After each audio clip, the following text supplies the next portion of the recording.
8 तारीख को मैंने सुना है कि एहतजाज है, तो ये औरतों का एहतजाज है। ये क्या है, मेरा जिस्म मेरी मर्जी। हमारे इस्लाम में ये चीजें नहीं है, मेरा जिस्म मेरी मर्जी।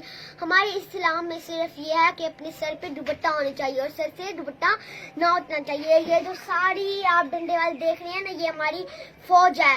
और अगर आपने ये चीज बंद ना करवाई ना, तो और ये इन डंडों से हम आपको इतना मारेंगे ना, इतना मारेंगे ना। ये देखें डंडा, ये देखें, इतना आपको इस डंडे से मारेंगे ना, क्या तुम करोगे? ये क्या है, मेरा जिस्म मेरी मर्जी। तुम कुछ हया करो। मैं इमरान खान साहब से अपील करती हूँ, जो हमारी जितने भी जजेस हैं उससे भी अपील करती हूँ, और पाक फौज से अपील करती हूँ कि ये जो चीजें इनको बंद करवाएं। ऐसी औरतें हमें नहीं चाहिए। हम हैं मुसलमान, अल्हम्दुलिल्लाह।